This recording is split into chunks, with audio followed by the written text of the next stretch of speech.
Existe um momento no Evangelho onde Nosso Senhor Jesus Cristo diz que o diabo é o pai da mentira. Já estou prevendo protestantes falando assim: não, Vinícius, mas isso é uma coisa óbvia. Isso é uma coisa óbvia. Ele é o pai da mentira, ele inventou o pecado, papapá. Eu já entendi porque eu me baseio na livre interpretação das Escrituras e a minha interpretação é: cala a boca, cara. Aqui não é seu pastor, aqui é conversa séria, tá? E eu não vou falar bonitinho, não. Sai daqui, tá? Aqui é conversa séria. Quando o nosso Senhor Jesus Cristo diz que o diabo é o pai da mentira, ele está se referindo a uma escala cósmica. Que esse espírito imundo, ele é tão trapaceiro, tão manipulador, tão charlatão, tão ardiloso, que ele é capaz de falsificar a realidade inteira.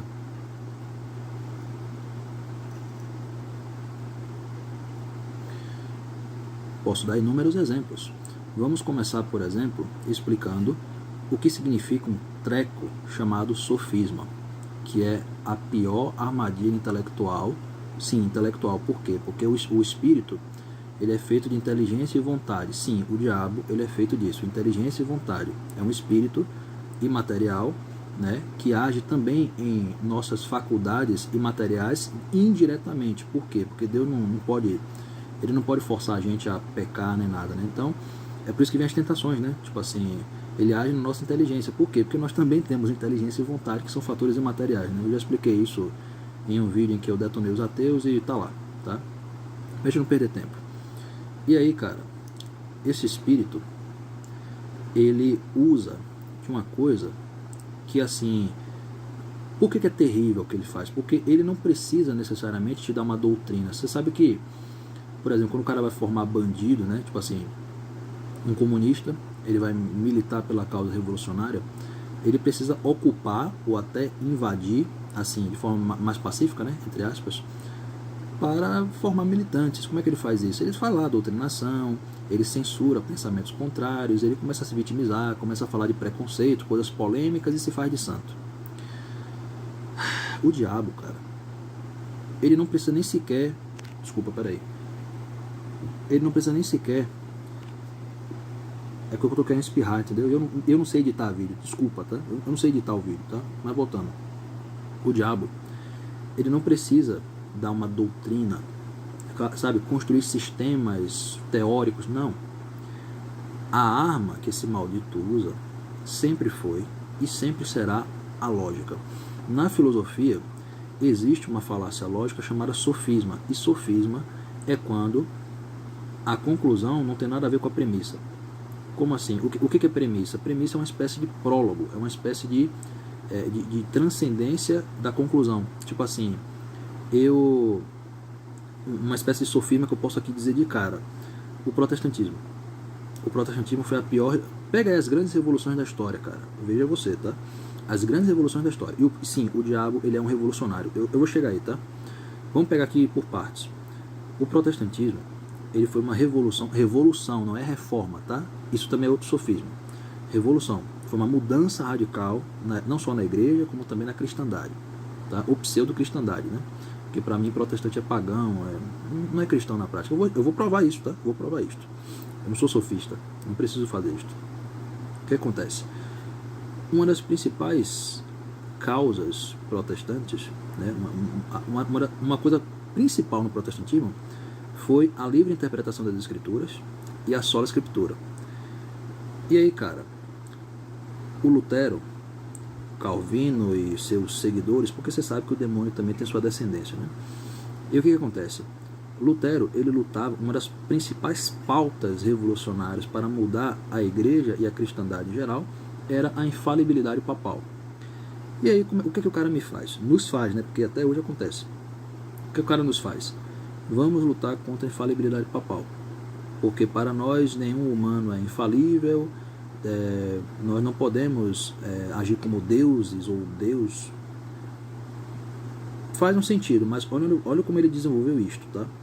Nós vamos acabar com a infalibilidade papal, porque nós não cremos na infalibilidade, enquanto que cada protestante que lê uma Bíblia com a sua interpretação, com a sua visão, ignorando 1500 anos de magistério, é infalível. Cara, experimenta aí agora, cara. Pra gente não perder tempo, porque, é sério, o tempo aqui é limitado, tá? Pra gente não perder tempo, pegue qualquer seita protestante, universal, mundial, neopentecostal, pentecostal, CCB, adventista, qualquer coisa. Experimente você, assim, não contrariá-los, mas assim, não é que você vai bater nos caras, assim, contestar, xingar, não. Experimente você simplesmente dizer que não concorda.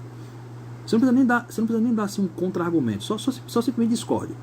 Chega aí pra sua parente, né, ou parenta, e fale que você não concorda, por exemplo, com o adventismo. Você fala assim, olha, eu não quero... dar um exemplo melhor. Eu sou católico porque eu creio na Imaculada Conceição de Maria. E aí você chega para uma protestante que não crê e vai dizer que você é herege, que você é do diabo, porque você não concorda com a interpretação dela. Na prática, todo protestante se acha infalível, sendo que eles dizem que são contra a infalibilidade, ou infalibilidade papal, porque alguns até trocam, né, para tentar escapar, né, sabe? E outra coisa, eu defendo a sola escritura porque eu perdão, eu defendo a sola escritura porque eu acredito com a minha cabeça, com a minha interpretação, que a escritura é a única regra de fé infalível e suficiente. E, portanto, o magistério está fora da jogada. Mas a Bíblia veio do magistério. Prove. 1 Timóteo, capítulo 3, versículo 15. A igreja é a coluna e o fundamento da verdade. E para finalizar de vez, se a Bíblia não tem nada a ver com a igreja, por que o Lutero fez a revolução contra a igreja que guardou a Bíblia? Porque ele dizia, né? Não, nós temos que tirar o monopólio da igreja. Se era monopólio ou não, nós discutimos isto em outra instância. E que também é uma coisa sofista, tá? Eu vou repetir essa palavra muitas vezes, tá? Sofisma, sofisma, sofisma. É isto que o diabo usa. Ele usa uma inversão lógica sempre, sempre. Ele não precisa doutrinar, não. É uma inversão lógica sempre, tá?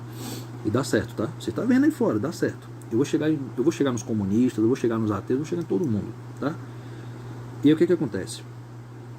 O protestante, ele joga no lixo o magistério, que guardou a Bíblia, e ele interpreta do jeito dele, e não do jeito dos padres apostólicos, do jeito dos sucessores apostólicos, os santos, os doutores, os teólogos, os filósofos da igreja, autores patrísticos. Não. Ele usa um treco que o próprio Pedro, né, o próprio São Pedro, o primeiro papa, o primeiro bispo de Roma, denuncia, né, em 2 Pedro, capítulo 1, versículo 20. Nenhuma profecia desta escritura é de interpretação pessoal. Ou seja, eu não posso simplesmente pegar uma Bíblia e repetir o que eu acho que está certo. Sabe, o pastor começa a gritar no microfone e o pessoal acha que ele está com o Espírito Santo. O pessoal, sabe, o Valdomiro lá, não, eu estou vendendo aqui um feijão, eu joguei uma água em cima do feijão, e aí o feijão está abençoado, e o feijão cura a Covid, e você tem que pagar R$1.000, e se você não for curado é porque você não tem fé. Sabe? Então, cara, ou então aquele pastor, né, você não pode ficar no chão porque no chão tem pecado, e aí ele monta no fiel, o fiel pode ficar no chão, ele não pode ficar no chão porque ele é o escolhido, porque ele é o apóstolo, porque ele... Cara, não, isso aqui é porque eu tô gravando aqui embaixo do ventilador, não tô gripado não. E o que acontece? Eu acho, né? Então o que acontece? Tudo isso aí começou como? Sofismo. É quando a conclusão não tem nada a ver com a premissa. Mesma coisa, já que o protestantismo criou o Estado laico, né, que gerou a Revolução Francesa, que gerou o Iluminismo, que gerou o comunismo, tudo isso aí, tá? E aí, cara, eu até fico com raiva quando eu vejo, assim, eu fico com raiva e fico triste, porque todo mundo que é protestante diz que é conservador, cara. Você quer conservar o quê, cara? Você contribuiu pra tudo que é Revolução Vagabunda e você é conservador, pô? Eu já provei isso em outro vídeo, tá? O que acontece? Chega aí o materialismo, o ateísmo militante. Aí, o que é o sofisma por parte dos revolucionários ateístas? Nós militamos pela razão. Nós somos pessoas racionais, nós questionamos, papapá. Portanto, olha a premissa. Nós somos pessoas racionais em nome do materialismo. E a conclusão é que, cara, a razão é imaterial. Como que você usa uma coisa imaterial para favorecer o materialismo? Como eu disse, o demônio, ele não precisa doutrinar. Ele não. ele só precisa usar de uma falácia lógica. E por ser uma falácia lógica, sedutora, porque a inclinação para o pecado ajuda, aquela vontade de querer lacrar ajuda, aquela vontade de você querer pagar de erudito, de você querer pagar de intelectual ajuda para a causa satânica, né? Então, cara, perceba, o tempo é imaterial, a gravidade é imaterial, as notas musicais, os números da matemática. Por quê? Porque a matéria ela é feita de quê? Altura, largura, comprimento, cor, diâmetro e suas variantes, né? Deve ter mais coisa, mas eu tô falando aqui rápido, entendeu? Então tem suas variantes, algumas matérias são diferentes, né? Tipo, tem a cadeira, tem o computador, né? E o que você usa para detectar qualquer coisa no mundo não são os olhos necessariamente, ou primeiramente, é a inteligência. Experimente você pegar um gatinho e botar na frente de um espelho. Aí você pergunta 1000 vezes pro gatinho: gatinho, quem é você? O gatinho não sabe quem é ele. Por quê? Porque ele não tem a capacidade de contemplar a verdade. Somente os humanos, criados à imagem e semelhança de Deus, foram criados com essa capacidade. Os anjos também. E outra coisa, para quem não entendeu ainda, o diabo, ele tem uma capacidade lógica, analítica. Velho, eu vou falar da parte do demônio, depois vou falar da parte do anjo.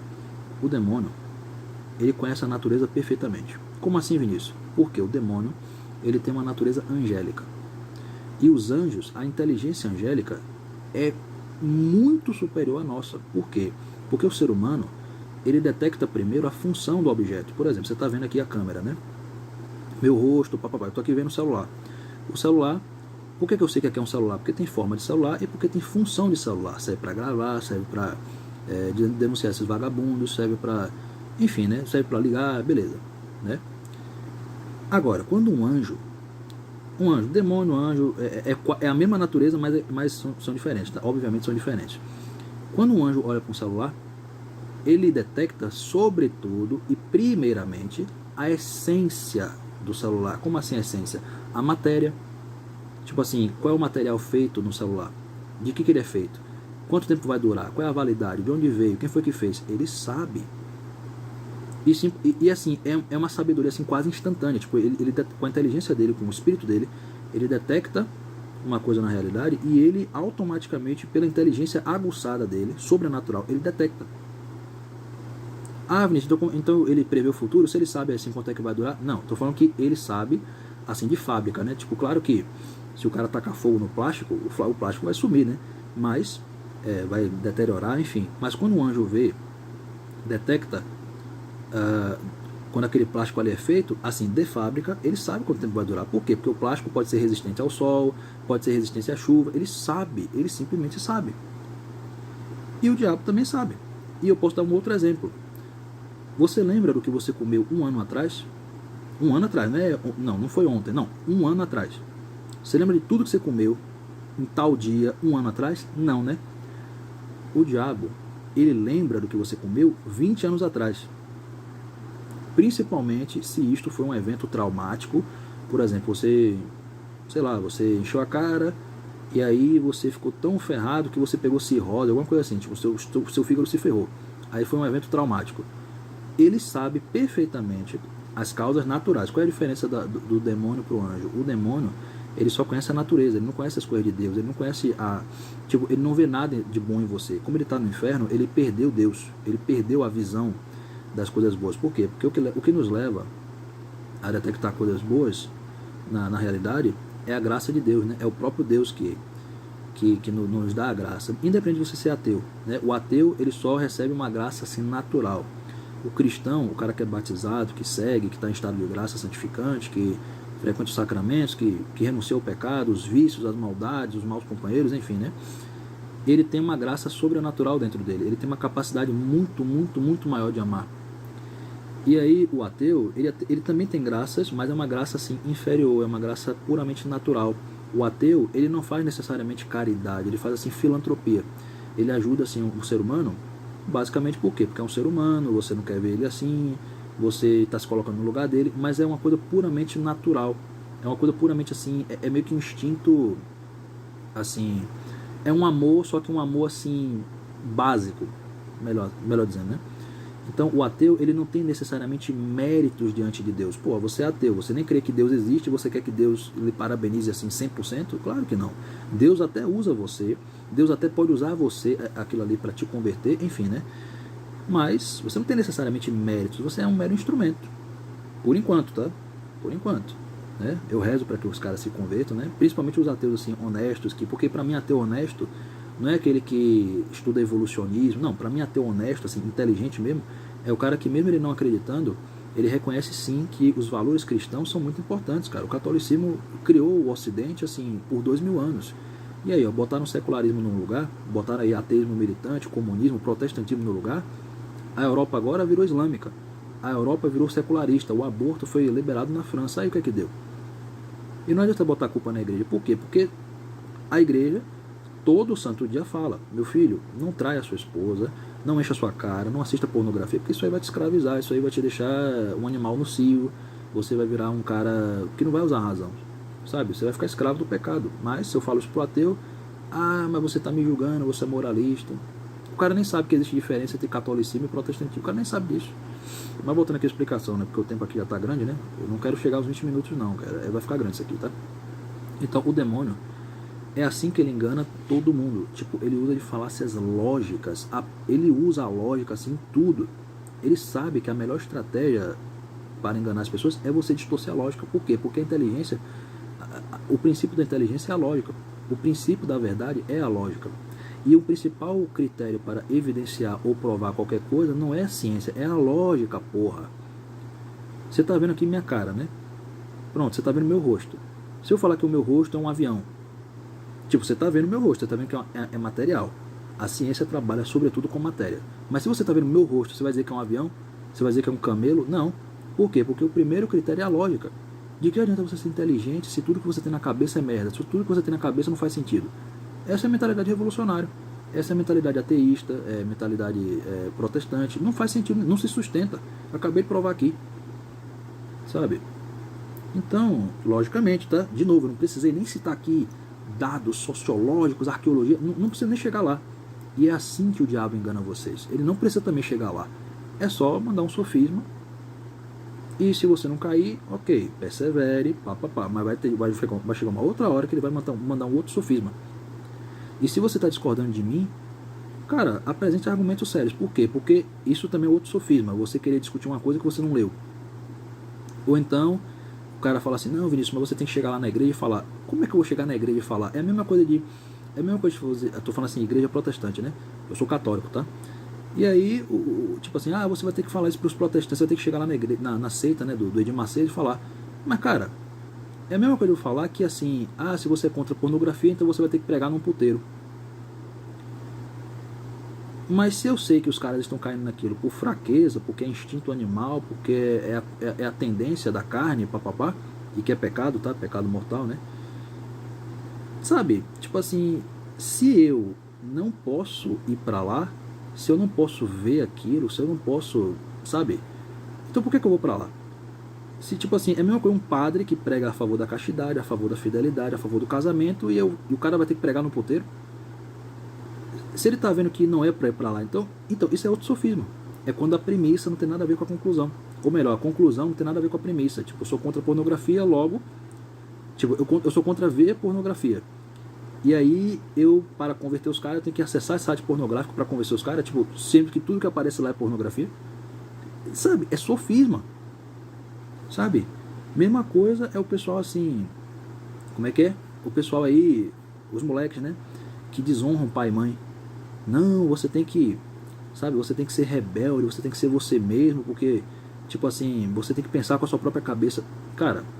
Se você discorda de uma opinião, você necessariamente precisa da outra opinião para poder discordar e tirar uma conclusão. Logo, você nunca pensa com a sua própria cabeça. Sabe? Eu penso com a minha própria cabeça. Não, você está precisando da outra opinião. Tipo assim, a minha opinião é que o suicídio é ruim. Aí eu preciso da outra opinião que diz que o suicídio é bom para poder discordar daquela opinião, para poder tirar minha conclusão. Cara, pense no seguinte. Hoje em dia, o que é que nós vemos na realidade? Para não chegar aqui nos 20 minutos, eu vou fechar com 20 minutos, tá? O que nós vemos na realidade? Tudo distorcido, tudo ao contrário. Universidades que imbecilizam, médicos que não curam, padres e pastores que, em vez de tirar o demônio, colocam, aborto sendo liberado pela saúde pública, pobreza sendo propagada em nome da riqueza, ou riqueza sendo propagada em nome da pobreza. né? Os caras que roubam, né? Como é que é? Pessoas burras agindo em nome do senso crítico, a feiura sendo colocado como arte. O demônio está em tudo, cara. É isto que Jesus Cristo quis dizer quando ele disse: o diabo é o pai da mentira.